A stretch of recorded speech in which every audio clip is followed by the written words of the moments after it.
Assalamualaikum warahmatullahi wabarakatuh.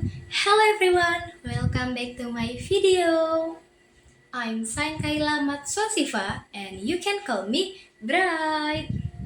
Oke guys, pasti teman-teman semuanya di sini udah pada tahu kan cerita tentang antara kancil dan kura-kura. Nah, di video kali ini saya akan menceritakan dengan versi terbarunya loh. Pasti teman-teman udah pada gak sabar kan?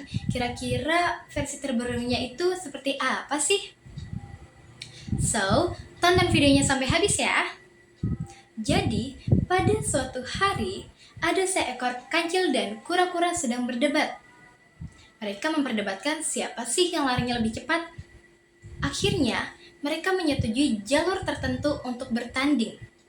Dan tidak lama kemudian, mulailah perlombaan tersebut. Sang kancil berlari dengan sangat cepat. Lalu, kancil beristirahat di bawah pohon rindang sambil menunggu kura-kura. Dan akhirnya, kancil pun tertidur dengan sangat pulas.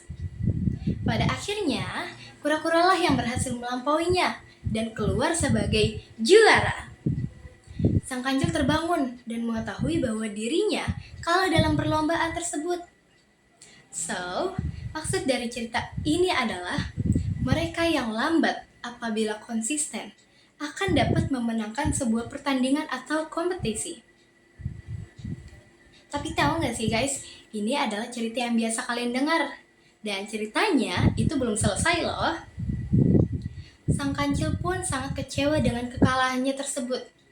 Lalu melakukan analisis, apa sih penyebab dari kekalahannya? Sang kancil sadar bahwa dia kalah karena dia terlalu percaya diri dan kurang hati-hati sehingga dia menjadi ceroboh yang menyebabkan kekalahan tersebut terjadi. Lalu kancil pun menantang kura-kura lagi dengan mengulangi perlombaan tersebut dan akhirnya kura-kura pun menyetujuinya. Tapi pada perlombaan kali ini pemenangnya adalah sang kancil. Tahu nggak sih kenapa guys? Karena kancil berlari dengan sangat cepat serta tidak mengulangi kesalahannya kembali.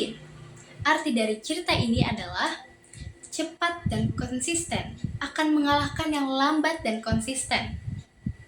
Ibaratnya, kalau ada dua orang di perusahaan, yang satu lambat tapi memakai metode yang handal, dan yang satunya lagi itu cepat tapi handal juga. Maka yang cepat dan handal akan maju lebih cepat. Karena lambat asal konsisten itu bagus. Akan tetapi lebih bagus lagi kalau cepat dan konsisten. Oh iya guys, tahu gak sih ternyata cerita ini belum sampai di sini aja loh. Karena kali ini sang kura-kura mulai berpikir dan sadar bahwa tidaklah mungkin berlomba dengan seekor kancil yang larinya begitu sangat cepat pada jalur seperti yang lalu. Setelah berpikir dengan keras, kali ini kura-kura menantang kancil berlomba lagi pada jalur yang berbeda. Sang kancil pun akhirnya setuju. Lalu, keesokan harinya, mereka mulai berlomba dan sang kancil berlari dengan sangat cepat tanpa henti. Karena si kancil itu tidak mau kalah guys. Sampai akhirnya sang kancil pun terpaksa berhenti di tepi sungai. Karena harus menyeberang. Rupanya garis finishnya terletak beberapa ratus meter setelah di seberang sungai. Sang kancil pun bingung, tidak tahu harus berbuat apa. Dan tidak lama kemudian, muncullah kura-kura dengan sangat santai. Kura-kura berjalan menuju sungai tersebut. Lalu, kura-kura tersebut menyeberang sungai hingga sampai garis finish. Dan pemenangnya adalah sang kura-kura. Karena kura-kura tersebut sudah berhasil menyeberangi tepi sungai tersebut. Maksud dari cerita ini adalah, pertama, temukan kekuatan utama Anda. Kemudian, carilah tempat bertanding yang sesuai dengan kekuatan utama Anda. Kalau diibaratkan, Di perusahaan, kalau Anda pandai bicara, carilah kesempatan untuk memberikan presentasi, sehingga pimpinan Anda bisa melihat kemampuan Anda tersebut.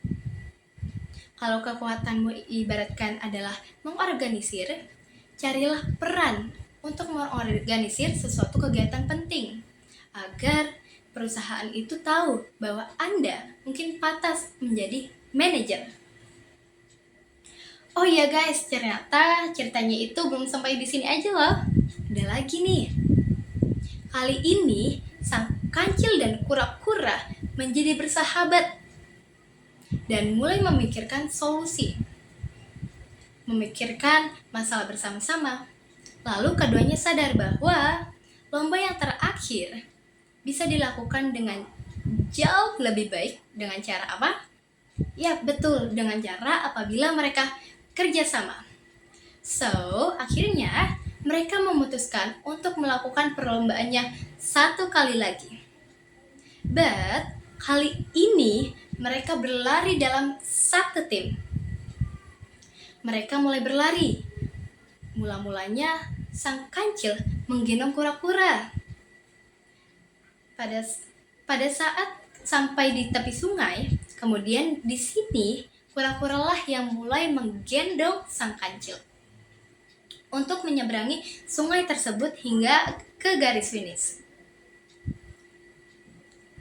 Setelah menyeberangi sungai, di seberang satunya, kancil pun mulai menggendong kura-kura lagi sampai hingga garis finish. Keduanya, si kancil dan juga kura-kura itu merasa sangat puas. Karena apa?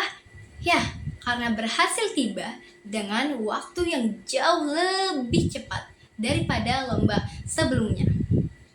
Maksud dari cerita ini adalah bagus menjadi orang yang hebat dan mempunyai kekuatan utama. Akan tetapi, tanpa adanya kerjasama dalam suatu tim, hasilnya tidak akan maksimal. Ya, itu karena selalu ada situasi di mana Anda berkinerja kurang, sedangkan rekan yang lainnya itu lebih baik. Karena kerjasama adalah masalah kepemimpinan yang sesuai dengan situasi, yaitu dengan memberikan kesempatan kepada seseorang yang memiliki kompetensi yang terutama yang sesuai dengan situasi mengambil alih kepemimpinan. Ada lagi guys pelajaran yang dapat kita ambil dari cerita ini. Catat ya, bahwa baik kancil maupun kura-kura itu tidak pernah menyerah, walaupun mereka tersebut selalu mengalami kegagalan. Bahkan sang kancil pun bekerja lebih keras setelah kegagalannya tersebut terjadi. Sedangkan kura-kura itu mengubah strateginya karena dia sudah berusaha sekuat tenaga. Dalam hidup, kalau kita menghadapi kegagalan, terkadang ya bisa diatasi dengan bekerja lebih keras dan menambahkan usaha. Semoga kita dapat mengambil pelajaran dari cerita ini. Ya, I'm Bright. That's all from me. And the last I say, wassalamualaikum warahmatullahi wabarakatuh. Thanks for watching and see ya.